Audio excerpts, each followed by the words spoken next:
Hola, welcome to Mi Casa. Thank you so much for joining me. Today I want to revisit the conversation on loneliness. And I wanted to do this because there are several things that I feel like I have learned and understand better now looking back than I did several months ago when I made those videos. And I still do believe those videos are powerful and helpful, and that God really did do great works there. But on the other hand, I felt like there's more to be said about it, and some more that I learned about loneliness and that struggle with it. So, one of the ways that I have learned to combat loneliness and the struggle with it is to pray over myself, to be prepared for friends and be prepared for the relationships that God is bringing to me and will be bringing to me. And so, more than anything, okay, well, let me say this here first. What's the two greatest commandments? Love God with all your heart, mind, and soul, and strength. And the second one is to love your neighbor as you love yourself, right? So one of the things about those commandments, about the second one specifically, that has always spoken to me is that I can't love my neighbor like myself if I don't even know how to love myself, right? So I have really been prayerful, like, God, show me how to love myself. Show me how much you love me, and show me how to accurately or appropriately care for myself and love myself and better understand myself and so on. And so then I realized, well, because if I know how to love myself better, then I'll know how to love my neighbor better, right? Because I've seen it before and I've done it before where I've tried to love my neighbor when I did not like myself. And that's hard. That's very hard to do, and I don't think that it was healthy. And I definitely don't think that I experienced good results from doing that. Okay, so I began to ask God, teach me how to love myself. Teach me to love myself as you love me and the people around me and the people you've created and you long for and you suffered for. And then I would say, like, Jesus, prepare me to be a great friend, to prepare me to serve them well, to prepare me to love them well, to prepare me to encourage them, to share it with joy and to suffer alongside them and come alongside them and let them know that they're not alone. And I've told God, like, make me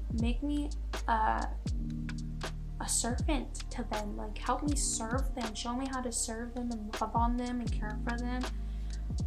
Help me not to be selfish, like, take any selfish desire out of me, heal the things in me that would hinder me from serving them as they need and loving them as they need and being like you to them. And I truly felt like God began to transform me. And not only that, but I also began to ask God to show me people who are already around me that I wouldn't have noticed without His guidance. And I was like, God, show me the people around me that I wouldn't think of that need friends or that could use a good friend or that I can help or serve or come alongside with. And literally, I think it was not even a couple weeks, I had several names, several people in my head that I felt like God told me specifically. I was like, hey, pray for these people. Hey, talk to these people. Be intentional with so-and-so. And, make time for them. Go try to hang out with them. They're going through something right now. Pray for them. Reach out to them. Show them that you care. And so I began to do that stuff. I was like, okay, sure. I began to reach out to them, began to be intentional and talking to them when I saw them, and then text them throughout the week or every couple weeks, and getting coffee or food or whatever with them, and just giving them focused attention, and if they needed help with something, making myself available and showing that I really want to help, that I really care, and that I would love to help and spend time with them and all that stuff. And I'm not kidding, like the amount of people that are around me right now that I am developing relationships with right now is just unreal. I never would have predicted that, and I never would have foreseen that. So cover yourself in prayer, and ask God to show you people around you that are available for your love, I guess, for you to love them as you love yourself. That helped a ton, because then instead of focusing on myself and what I felt like I needed and what I felt like I wasn't receiving and felt like I am not getting, which is very selfish, which I did realize that. I was like, dang, I'm a selfish person. I'm just out here getting upset and feeling lonely because I'm looking at all these things that people aren't doing for me rather than looking at what I can do for them. And that's what I felt had changed, was, I'm no longer looking to people and seeing what they can give to me, what can I consume off of them, and instead looking at how can I serve them, how can I love them, how can I care for them, how can I pray for them, how can I meet them where they're at, how can I be intentional with them. And then the next thing I know, I'm not even thinking about being lonely. I'm not even thinking about, I feel lonely, I feel left out and all this stuff, and then I'm realizing, wow, I feel like I have a lot of relationships. I feel like this is really good. I love helping these people. I love serving them and coming alongside them, and I'm getting so much joy from it, and they're getting so much joy from it, and now these relationships are being edified. They're being strengthened, and that just was really encouraging. And I no longer. And granted, I still kind of struggle with this sometimes, but I realized that I no longer wanted to be a consumer.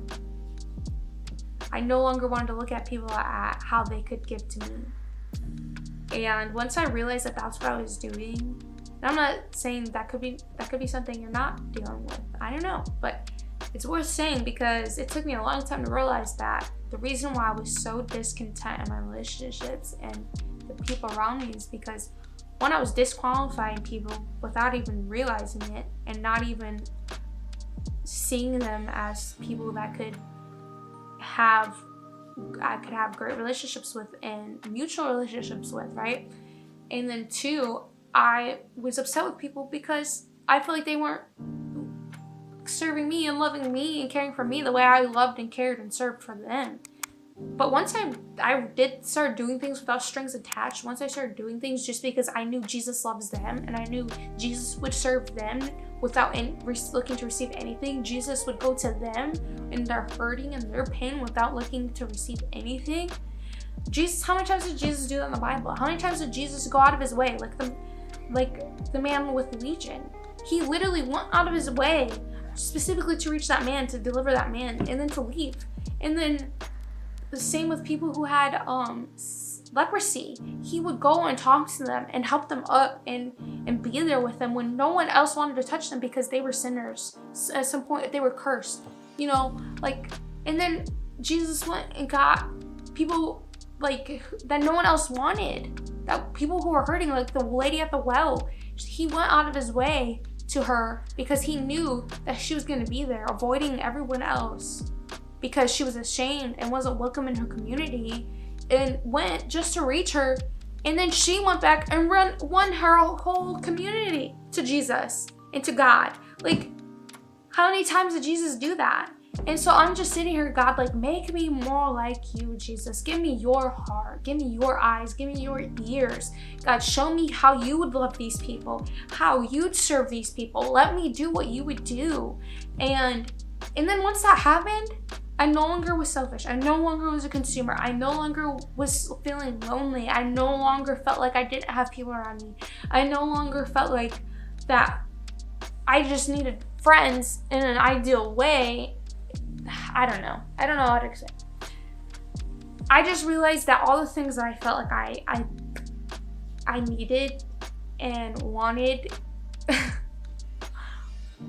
was accurate, but it shouldn't have been the driving force. That's it. It shouldn't have been the driving force for me to make relationships just with the assumption that they were going to serve me. Instead, I want to serve them. Okay? And in that, these people have shown so much love and kindness to me and care to me, and in times of struggle and difficulty, and assured me I'm not alone. You prayed with me, prayed for me, prayed for my family, and all this stuff that never would have happened before. That never would have happened before because I was so focused on myself and what I could get. And I didn't realize it. And at first I was like embarrassed, but now I'm just like, I just feel encouraged. I just feel so encouraged, so enlightened, and I just want, it's a hard thing, but I wanted to share it because I feel like, well, maybe someone else is struggling this way. Maybe this could help. And I hope it does. I hope it does. And I hope it speaks to you. But to continue on, so then, yeah, in this, I began to pray for myself, pray for God to heal me, to touch me, teach me how to love people as He loves them, teach me how to love myself as He loves me. And also, like, in that, it was strengthening my relationship with Him. It was edifying my relationship with Him, because then I was going to Him more, right, with these struggles. I was going to Him more with my hurts and my pains and things that were bothering me. And because then at that point, I was like, God, I feel this way. I'm struggling this way. Is like, show me the healthy way. Show me the whole way to view this stuff and to approach this stuff, rather than like approaching it in wounds and approaching it in dysfunction and stuff like that. And trust me, I'm sure there's gonna be a lot of these videos like this where it's like I've had a series of a sort talking about something I'm struggling with, but I'm gonna keep readdressing it, going back to it, because I'm gonna keep learning. I'm continuously in a process, and please understand, this is like no judgment zone for me, for you, for any of you. Like, understand that this is not a channel of perfection, and I don't think and it never will be. It never will be. And so, please don't judge me in the process, and don't judge others in your process, and definitely do not judge yourself in the process. Just be encouraged. Be encouraged that this is just another step, and we're further ahead than we were before. But anyways, getting back into it. So, I also noticed that my consumption of social media was very, very bad. So I began to stop consuming social media. I actually got a Kindle for Christmas because I want to read more. And this year, because I used to read a ton, and I've kind of gotten out of the habit since high school. And so I asked for Kindle. Thankfully, that has led to me not consuming social media so much. Because instead of reaching for my phone and mindlessly scrolling on social media, I then began, or even shopping. I would shop so much online for things that I thought I needed and wanted and could help and stuff. And some of it did, and some of it didn't. And like all the time, I realized there was always something I wanted and felt like I needed, and I'd get anxious about it and stuff. Or I was getting super anxious about, I haven't checked stories, I haven't checked Instagram stories. What if I miss so-and-so's post? What if one of them time out and I won't be able to see it? Blah, blah, blah. And like all this stuff, I felt so anxious all the time that I was missing something, and I needed to look at something, and I could be missing a sale, and I could be missing like a important announcement, whatever, I don't know, just anything. And then once I got my Kindle, I stopped reaching for my phone so much. My screen time after the first week of having my Kindle went down 60%. 60%. That's insane.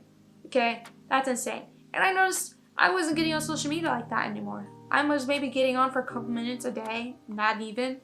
And I realized I feel so much better. Now, since it's been a few weeks, like what? over a month now since I've had my Kindle, and so, you know, old habits are kind of trying to come back in, and I'm starting to reach my phone more than my Kindle, and I'm realizing like, oh, I'm spending more time on my phone. Okay. Oh, I'm on social media more because of it. Okay.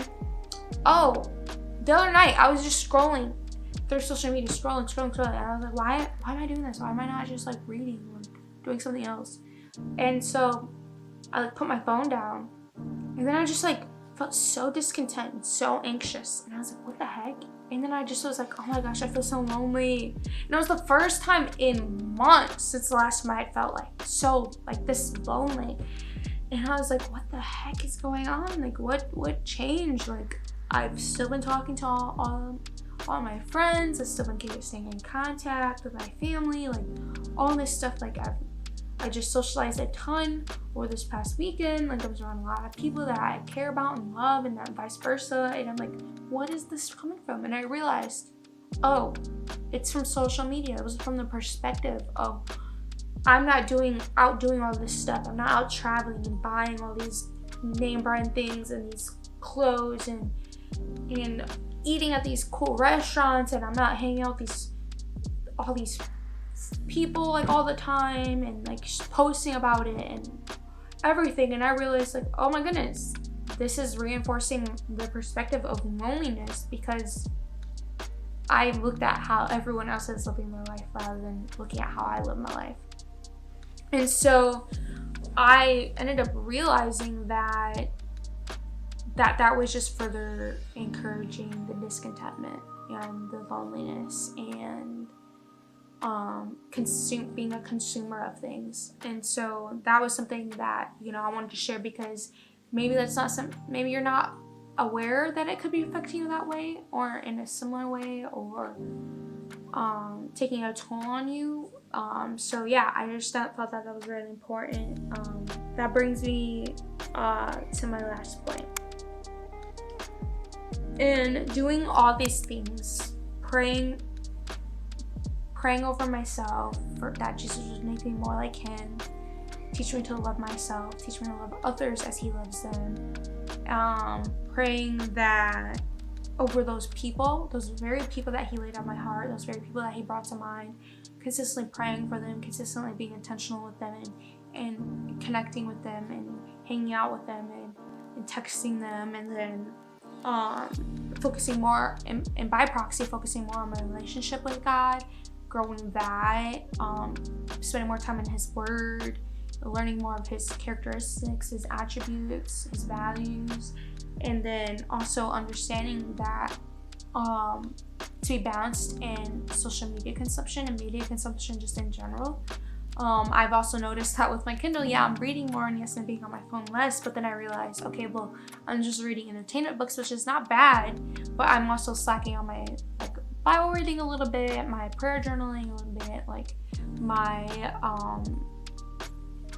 I don't want to say self-help books, but sure, self-help books, just like productivity books, spiritual books, stuff like that. And then I was like, okay, so I need to balance that more. Cool. And then on understanding that I was being a selfish person and looking to consume off the people and relationships around me, rather than looking to love and serve them and come alongside them as best as I could. And that has led to me to have relationships that I never would have imagined and I never could have predicted, and I'm so thankful for that. And I still pray these prayers. There's still things that are on my mind often, and I know that God is going to bring many people into my life, and I just want to be an example of him to everyone who comes in. And I hope that is something that is driving you as well, to be a light onto the world, and to let people see you and who he is in you and through you.